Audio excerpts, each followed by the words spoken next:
About Bard, the AI. Now you will get a chance to see Bard in action. I'm Dr. Imfan Akpan.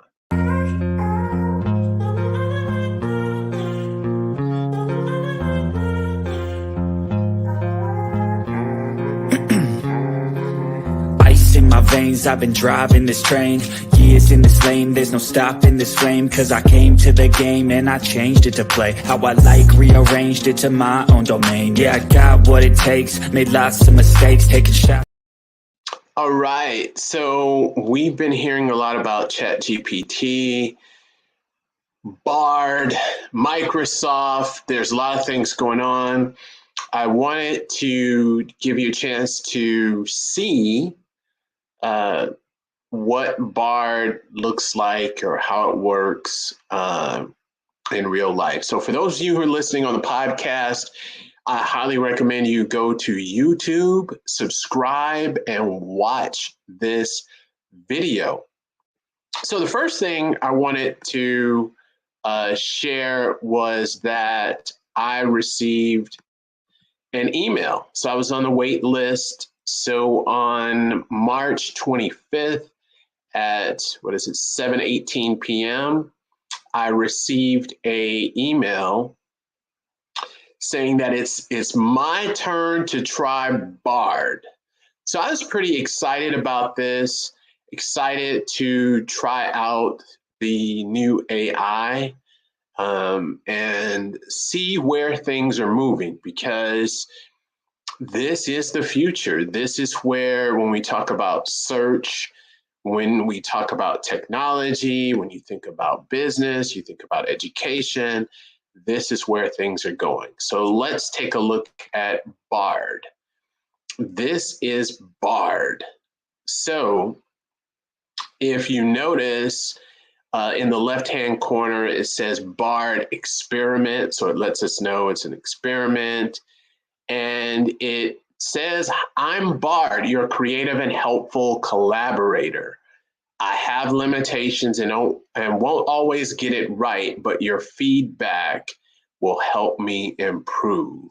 So it gives you some examples of questions that you can ask Bart. So I always give the AI test, write a 500-word essay on Dr. William Campfield.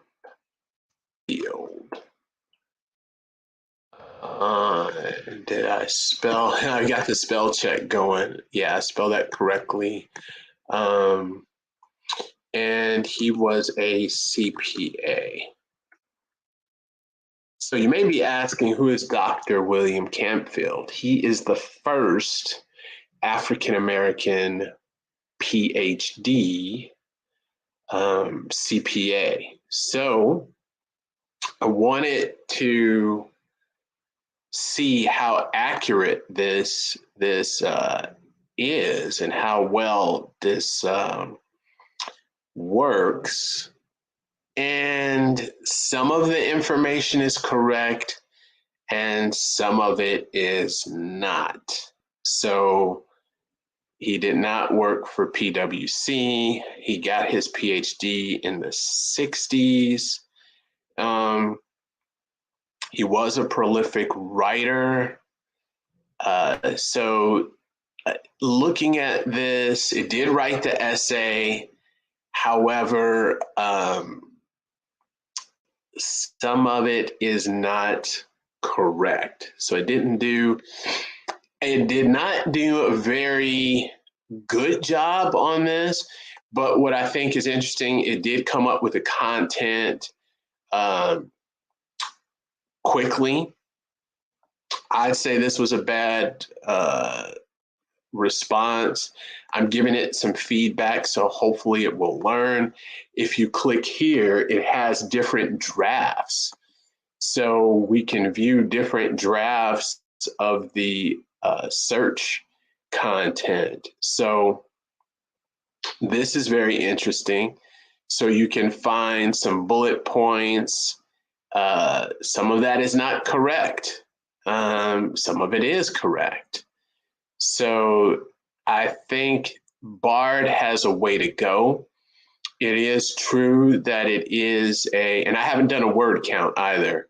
And if you notice too, before I was going to close out of this, if you know at the very bottom, it says Bard may display inaccurate or offensive information that doesn't represent Google's views. So I think this is letting us know that Bard is not going to be spot on. There will be mistakes. So we've got to take the bad with the good. And I think compared to ChatGPT 4, I think Bard has a ways to go.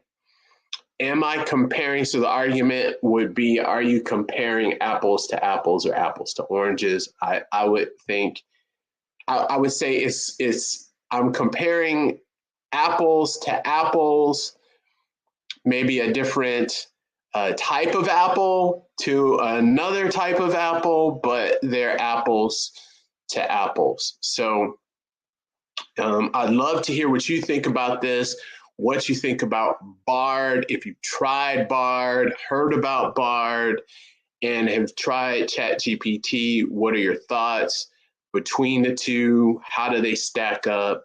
Where do you see this going in the next few months? Awesome. Thank you so much.